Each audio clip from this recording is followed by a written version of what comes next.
Hola les voyageurs et les voyageuses, je suis Nico, bienvenue sur Explorama. Dans cet épisode, on part pour les confins de l'Amérique du Sud, sur une terre de grands espaces, on va en Argentine. N'hésitez pas à commenter pour tout ce qui concerne le voyage ou la culture et qui vous semble intéressant, merci beaucoup. Et puis je vous invite, comme d'hab, à vous abonner si c'est pas déjà fait. C'est pas grand chose, c'est un petit clic, c'est gratuit, alors n'hésitez pas un seul instant, merci beaucoup. L'Argentine donc, en Amérique du Sud, pas de surprise, c'est un immense pays de presque 2 800 000 km², c'est même le 8e plus grand pays du monde, juste derrière l'Inde, avec une grande diversité géographique évidemment. Bien entendu, le plus remarquable, c'est la cordillère des Andes, qui traverse le pays sur toute la longueur à l'ouest, donc à la frontière avec le Chili, et où on trouve notamment l'Aconcagua, qui est le toit de l'Amérique, qui fait à peine moins de 7000 mètres d'altitude, donc ça rigole zéro, quoi. Le reste du pays est plus doux, évidemment, avec l'immense plateau de la Patagonie au sud, et puis les vastes plaines de Chaco au nord et la célèbre Pampa à l'est. Il y a 44 millions d'Argentins environ, avec une écrasante majorité d'ascendance européenne, principalement espagnole évidemment, mais aussi énormément italienne. Tout le monde parle espagnol, mais c'est vrai que les origines italiennes sont très, voire plus marquées en fait. Il y a même le jour du gnocchi en Argentine, et oui, c'est le jour où tout le monde bouffe des gnocchis. Voilà, bon, je pose ça là. Les populations autochtones, comme on dit, à savoir les Guaranis, les Mapuches ou encore les Coyas, sont très minoritaires aujourd'hui, à peine 2% de la population du pays. La religion catholique, elle est très majoritaire pour le coup, et quasi de facto une religion d'État, même si bon, c'est pas le cas. Et par exemple, le président du pays doit obligatoirement être catholique. Voilà, c'est comme ça. La plus grande ville, qui est aussi l'une des plus grandes mégalopoles de la planète, c'est Buenos Aires, avec plus de 15 millions d'habitants, absolument énorme. Et pour comparaison, la deuxième ville, c'est Cordoba, avec seulement 1 600 000 habitants seulement, entre guillemets. Donc c'est une répartition un peu à la française, en fait, si vous voulez. Précisons aussi que nous sommes en Amérique, le continent des inégalités, et particulièrement en Amérique du Sud, avec pour le coup l'Argentine qui tient quasiment la palme en la matière, malheureusement, avec un clivage des classes sociales qui est absolument impossible à rater, à ne pas mentionner.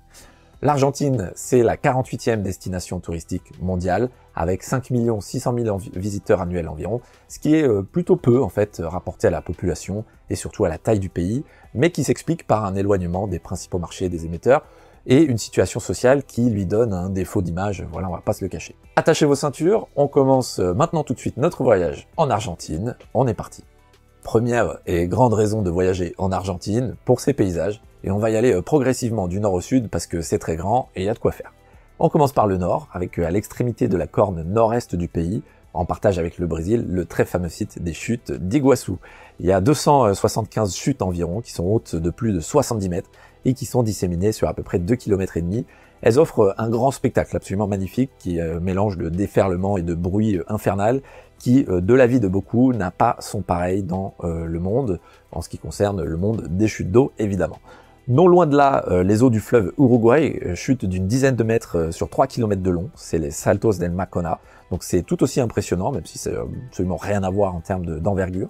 Au sud-ouest de Posadas, c'est une petite ville, s'étend un marais qui s'appelle le marais de Libera, qui est une sorte de mini pantanal brésilien. Donc le pantanal, c'est cet immense marais qui occupe le sud-ouest du Brésil, et où on va trouver donc une faune spécifique, à savoir par exemple des cerfs des marais, des loups, mais aussi des oslots. En continuant vers l'ouest, on va atteindre la province du Chaco, avec ses cratères qui ont été laissés par une météorite appelée Campo del Cielo, qui est tombée il y a à peu près 5000 ans. Voilà, ça date pas d'hier. En même temps, on aimerait bien que ça se reproduise pas tout de suite. À l'opposé, et du nord au sud, on va avoir évidemment la cordillère des Andes et sa puna, qui est l'équivalent de l'altiplano dans d'autres pays, avec là de multiples panoramas absolument incroyables et exceptionnels. Il est d'abord possible d'admirer des hauts plateaux coupés de gorges, qui s'appellent les quebradas, telles que celle d'Humahuaca, qui est entourée de collines colorées, donc vraiment là un paysage assez cliché de l'Argentine que vous avez peut-être déjà vu en carte postale. Et puis ensuite, à cheval sur les provinces de Salta, de Tucumán et de Catamarca, on a les vallées Calchaquíes qui voient se succéder sur presque 500 km, c'est absolument gigantesque, des montagnes, des sites précolombiens et puis des vignobles, par exemple à Cafayate, qui composent l'un des sites naturels les plus attrayants du pays. L'attrait des visites des vallées Calchaquíes, elle est complétée par le parc national des cactus et les sculptures de granit de Quilmes, qui sont les restes d'une citadelle qui avait été édifiée par les Amérindiens éponymes. Les passionnés de paléontologie et les voyageurs qui ont beaucoup d'imagination verront le fantôme des dinosaures dans le décor du parc Ischigualasto, la vallée de la Lune, ainsi nommée à cause de ses roches érodées dans un paysage minéral qui est absolument unique avec des contours étranges. Il y a un sentiment semblable qui peut saisir le voyageur dans le parc national Talampaya, qui est enrichi de pétroglyphes dans un décor somptueux créé par des masses rocheuses rouges du canyon sec, comme on appelle ça, du rio Talampaya. À l'ouest de la ville de Cordoba, on a ici un autre paysage, c'est un mélange de salines, de volcans, de falaises et de roches polychromes qui donne à cette région un grand attrait évidemment qui est renforcé par la présence de vieux villages amérindiens. Tout ça, ce sont des paysages absolument exceptionnels donc qu'on va trouver dans le nord du pays. Passons maintenant à la partie centre avec ici un emblème absolument incontournable, c'est l'Aconcagua, le toit des Amériques qui culmine à 9970 mètres à peu près. Il est très aride, soumis à des vents très forts et baigné par une lumière qui est absolument éblouissante. C'est un des rendez-vous majeurs pour les randonneurs chevronnés parce que là vraiment il faut pas y aller au petit bonheur la chance. Ceux qui n'ont pas d'expérience doivent d'ailleurs absolument éviter de tenter l'impossible. C'est une montagne qui est réputée assez dangereuse, assez technique et difficile, mais on pourra l'admirer assez facilement d'un peu plus bas sans se mettre en danger. Au pied de l'Aconcagua, on a la région de Mendoza qui est connue pour notamment la qualité de ses vins et de ses vignobles. C'est l'une des grandes régions viticoles de l'Amérique et même du monde. Non loin de là, on a la nature qui a dessiné le Puente del Inca, qui est un pont naturel d'environ 50 mètres de long qui passe au-dessus de la vallée du rio Las Cuevas, donc le fleuve Las Cuevas. Au cœur de la cordillère des Andes, on va avoir 7 lacs d'origine calcaire qui unissent leur beauté pour faire l'objet d'un circuit touristique assez réputé. Le plus grand et le plus visité, le plus réputé d'entre eux, c'est le Nahuel Huapi, qui est proche de San Carlos de Bariloche. C'est une petite ville aux maisons de pierre et de bois, donc ça fait presque un peu suisse en gros, si j'ose dire, qui se trouve dans un écrin de forêt et de montagne. On n'a vraiment plus du tout l'impression d'être en Amérique. Et puis dans la Pampa, toujours au centre du pays, mais complètement de l'autre côté à l'est, on va trouver des paysages qui sont formés par les grandes estancias, donc les fermes, et où se baladent les gauchos, les fameux cow-boys gardiens de troupeaux sud-américains, et qui accueillent de plus en plus de voyageurs, tout en tentant d'échapper un peu au folklore et de préserver une certaine authenticité dans un paysage assez rude. Alors il faut savoir que c'est un environnement global qui est assez rude, que ce soit les paysages ou les gauchos eux-mêmes, on n'est pas ici vraiment sur du Disneyland. Enfin, on va partir vers le sud et le grand sud du pays, avec notamment la découverte de cette très fameuse région qui est peut-être la plus connue en dehors des frontières argentines, c'est la Patagonie argentine, qui commence grosso modo à El Bolson, à la lisière de l'état de Chubut. Il s'agit d'abord de forêts pétrifiées, comme on appelle ça, comme Sarmiento, où au fil des siècles, le vent et la pluie ont donc rendu des troncs semblables à de la pierre. L'art rupestre s'y impose ensuite avec des centaines d'empreintes de mains, vieilles parfois de près de 10 000 ans, qui ont été laissées par les chasseurs-cueilleurs de la région, notamment de la Cueva de las Manos, qui est devenue aujourd'hui un patrimoine culturel de l'humanité. Donc c'est une grotte digne des grandes grottes préhistoriques qu'on va trouver par exemple en Europe. En s'enfonçant encore un peu plus vers le sud en voiture, via les grandes fermes, les estancias qui ponctuent une route assez légendaire et magnifique qui est la Ruta 40, donc la route 40, on va atteindre l'état de Santa Cruz qui offre 3 passages quasiment obligés pour le voyageur. Au nord-est, on a le monument national des bois pétrifiés, qui sont donc encore une fois des troncs issus de forêts recouvertes par des cendres éruptives il y a un peu plus de 100 millions d'années, et oui, rien que ça. Au sud-ouest, on va avoir les aiguilles du Fitzroy, probablement le massif le plus célèbre après l'Aconcagua, qui culmine à 3400 mètres environ. Donc là, ce sont des vraies aiguilles, c'est très aiguisé. Et encore une fois, un lieu qui est accessible aux randonneurs chevronnés uniquement et expérimentés.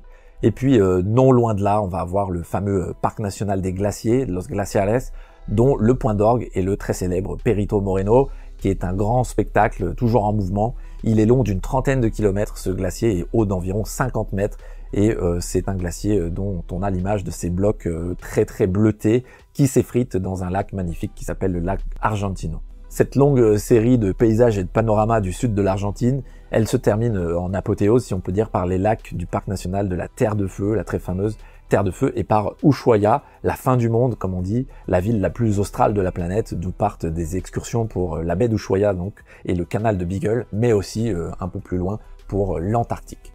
Deuxième grande raison de voyager en Argentine, pour le littoral qui est très long, et particulièrement pour observer les animaux marins. Alors les rivages argentins, il faut le savoir, ils sont plutôt à des latitudes basses en réalité, donc le balnéaire il va se concentrer uniquement au nord, puisqu'on est dans l'hémisphère austral, donc plus vous êtes au nord, plus il fait chaud, entre guillemets, et donc principalement dans les environs de Buenos Aires, qui connaissent donc une petite activité balnéaire, particulièrement autour de la principale ville balnéaire de l'Argentine qui s'appelle Mar del Plata, qui est surtout une grande concentration d'immeubles, mais avec de belles plages, c'est un endroit plutôt chic en réalité. En partant vers le sud, le climat devient un peu défavorable et puis l'océan devient surtout un peu trop froid. Donc les ardeurs balnéaires, elles sont un petit peu mises au placard, mais la région, elle est quand même notable. Dans le nord-est de l'état de Chubut, on a les côtes de la fameuse péninsule de Valdés, qui est remarquable et d'ailleurs classée au patrimoine mondial de l'humanité. Là, on va voir séjourner une imposante faune marine, dont des baleines franches australes qui viennent ici mettre bas entre mai et décembre. À peu près 200 km plus au sud, dans la réserve dite de Punta Tambo, on va voir des manchots de Magellan, donc c'est une espèce spéciale qui se retrouve qu'ici, que l'on peut admirer à peu près entre septembre et avril. Le spectacle continue et se poursuit dans les alentours côtiers de Puerto Deseado, où là on va pouvoir voir des goélands, des manchots, des pétrels, de Puerto San Julián, où là on va pouvoir voir des dauphins. Encore plus au sud, on va trouver le parc national de Monte León, qui renferme à la fois une faune terrestre, à savoir donc des guanacos, mais surtout aussi, même s'ils sont très rares, des pumas, qui est quand même le puma argentin, l'emblème de ce pays, et puis une faune marine assez riche, à savoir des lions de mer, des manchots de Magellan et d'autres espèces encore.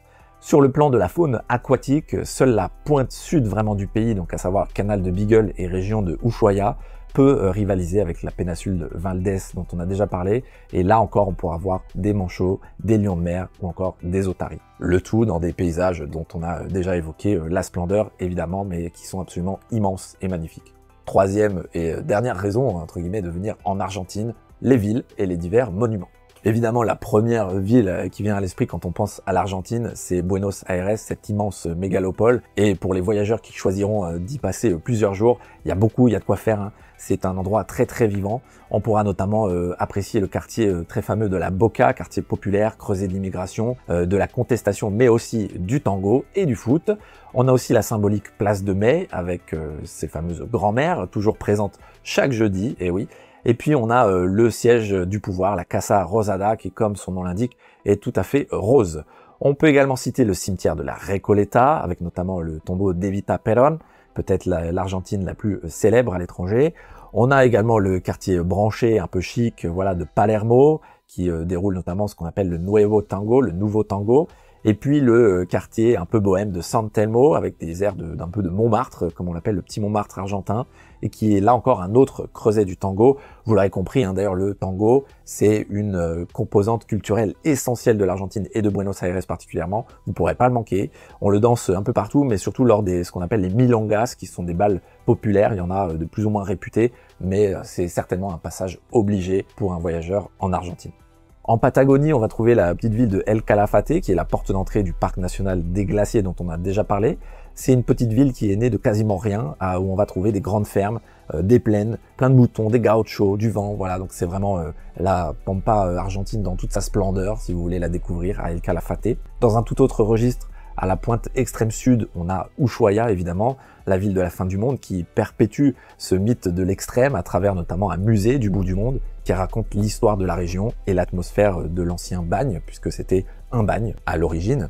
Et puis là, complètement au nord-ouest, on va avoir l'époque coloniale espagnole qui a laissé ses principales traces. On va notamment avoir des sites comme Humahuaca, San Salvador de Jujuy, Salta, qui est une ville assez connue pour sa très belle cathédrale, ou encore les ruines de Quilmes, qui se trouvent non loin de Cachi. Parmi les autres vestiges, on peut citer ceux des missions jésuites des Guaranis, qui se trouvent dans l'extrême nord-est du pays, parmi lesquels notamment Sant'Ignacio Mini, Santa Ana, Nuestra Señora de Loreto ou encore Santa Maria Mayor, qui ont été édifiés pour la plupart au XVIIe siècle et qui sont des monuments historiques importants en Argentine et assez remarquables. Et puis on pourra parler de Córdoba, qui est la deuxième ville du pays, qui elle se remarque pour son église de la Compagnie de Jésus, qui est au cœur de ce qui est appelé le quartier jésuite de Córdoba, qui est en réalité un quartier architectural assez intéressant.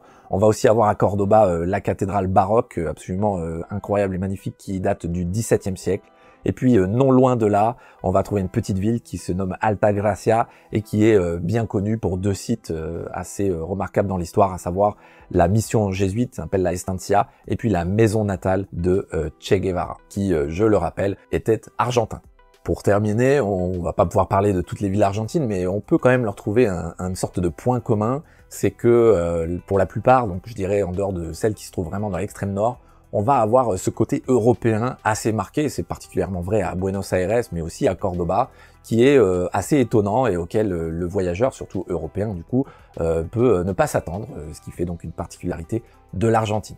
Et c'est sur ce que se termine notre voyage en Argentine. C'est un pays avec une nature magnifique, vous l'aurez compris, un patrimoine culturel aussi qui est remarquable, mais qui reste un peu dans l'ombre et qui malheureusement, à pas se le cacher, fait face à une situation sociale et économique qui est compliquée, ce qui freine un peu les voyages, qui sont tout à fait possibles, attention, mais on ne peut qu'espérer vivre dans le meilleur du monde, dans tous les cas.